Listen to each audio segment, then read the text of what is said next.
14 ফেব্রুয়ারি কারোর কাছে Valentine day, ভালোবাসার দিন, লাল গোলাপ, সোশ্যাল মিডিয়ায় কাপল পোস্ট, কিন্তু একজন ভারতীয় হিসাবে এই তারিখটা আরেকটা পরিচয়ও আছে। Pulwama black day. এই একটা দিন দুই রকমের অনুভূতি নিয়ে আসে। একদিকে ভালোবাসার উদযাপন, অন্যদিকে শহীদদের স্মৃতি।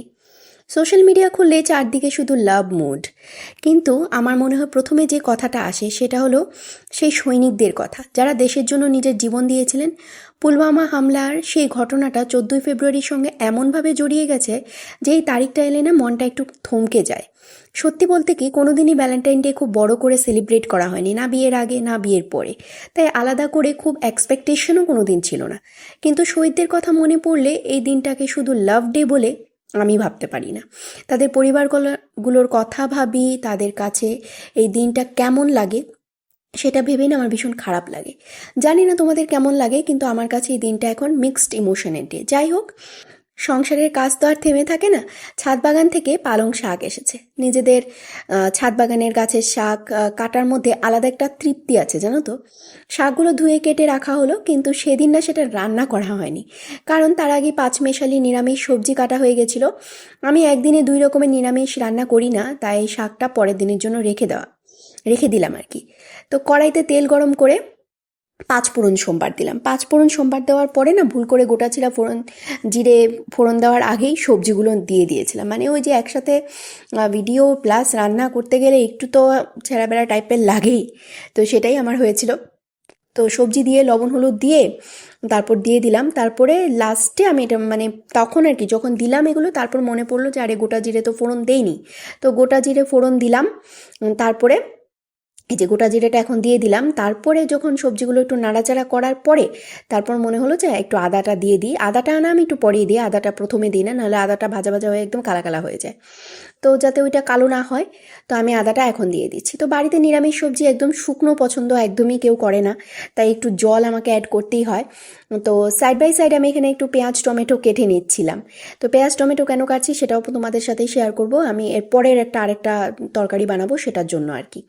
তো শুকনো যেহেতু কেউ পছন্দ করে না, তাই আমাকে নিরামিষ সবজিটার মধ্যে জানো তো একটু জল অ্যাড করতে হয়। বাবার বাড়িতে থাকতে আমি একদমই জল দিয়ে নিরামিষ সবজি ভিজে ভিজে খেতাম না, একটু ড্রাই ড্রাই ভালো লাগতো। মানে কত কিছু অভ্যেস বদলে যায় না, যাতে ঝোলটা নরম থাকে। আর ঝোলটা যখন একটু ফুটে সুন্দর একটা গন্ধ বেরোতে লাগলো, এই যে দেখো জলটা দিয়ে দিলাম, কিন্তু আমি এখন দেখতে দেখতে তৈরি হয়ে গেল আমার পাঁচমেশালি সবজি। তারপরে ওই যে পেঁয়াজ টমেটো কাটলাম সেগুলো দিয়ে কষিয়ে এবার ডিমের ঝোল রান্না করব।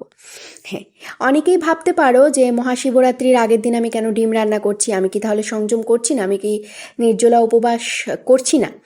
পুজোর সময় পর্যন্ত উপবাস থাকবো, তারপরে পুজো করে নেব। আমি না সারাদিন নির্জলা উপবাস থাকবো না এবার, তাই পুরো সংযমটাও আমি এবার করিনি। তো বিয়ের আগে খুব নিয়ম মেনে উপবাস করা হতো, বিয়ের পর সংসার দায়িত্বর মাঝে সবসময় আগের মতো আর করা যায় না। সবাই বলবে যে না, ইচ্ছে থাকলেই করা যায়, কিন্তু সত্যি কথা কি মাঝখানে অনেকগুলো কথা তাহলে আমাকে বলতে হয়, তো সেগুলো কথা বলার আর আজকে ভিডিওতে সময় নেই। সেগুলো না হয় তোমাদের সাথে আরেকদিন শেয়ার করব, কিন্তু মানে হয়ে ওঠেনি আমার, জাস্ট এটুকু বুঝে নাও যে আর বিয়ের পরে আমার সেভাবে হয়ে ওঠেনি নিজের ইচ্ছেকে সম্মান দিয়ে কোনো কিছু পুজো করা বা কিছু একটা আর কি। তারপরে এই যে রান্নাটা বসিয়ে দিয়েছিলাম, এই যে ডিম কষারটা করে নিয়েছিলাম। মটরশুঁটি আমার ভীষণ প্রিয়, টমেটো ভীষণ প্রিয়, তাই আমি প্রায় পারলে সব কিছু সবজির মধ্যেই দিয়ে দিই। তো এই যে আমি ডিম কষার মধ্যেও দিয়ে দিয়েছি। তারপর আর কি মেয়ের সাথে একটু সময় কাটাবো আর কি। এখন আজকে তো মেয়ের স্কুল থেকে তাড়াতাড়ি চলে এসেছে, শনিবার, তো সময় কাটাবো। তো মেয়ের সাথে দাঁড়িয়ে বারান্দায় একটু আইসক্রিম খাওয়া হলো। ও নিজেরটা শেষ করে বললো তুমি আমার আপেল খাও এক বাইট, আমি তোমার আইসক্রিম খাই। এই হিসাবে মানে ও নিয়ে নিল এই ফাঁকে আর কি আমার থেকে এইসব কথা টথা বলে। তারপরে আর কি এই যে আমার ডিম কষাটা হয়েও গেল। রান্না শেষ করার পর এখন বাসনপত্র ধুয়ে নেওয়ার পালা। এখানে না হেল্পিং স্টাফের খরচ অনেক বেশি, শুধু ঘর মোছার সাহায্য আমি নেই, আমার মাসির থেকে বাকিটা নিজের হাতেই করতে হয়। কারণ না আমি সত্যি কথা যেটা আমরা অতটা অ্যাফোর্ড করতে পারি না। আচ্ছা থাক এই ব্যাপারটা। তোমাদের এলাকায়ও কি এরকম হয়? এরকমই মানে হেল্পিং হ্যান্ডের টাকাটা কি অনেকটাই বেশি নাকি? তোমরা একটু জানিও তো আমাকে কমেন্টে। তারপরে এই যে আমার কিন্তু হয়ে গেল রান্নাবান্না। এবার রান্নাবান্না শেষ করে স্নান করে নেব। স্নান করে চলে যাব না পুজোর ঘরে। কালকে তো মহাশিবরাত্রি, তো মহাশিবরাত্রি উপলক্ষে আমি এমন স্পেশাল কিছুই করছি না, তারপরেও তোমাদের জিজ্ঞেস করছি মহাশিবরাত্রি উপলক্ষে তোমরা কারা কারা উপবাস করছো কমেন্টে কিন্তু জানিও।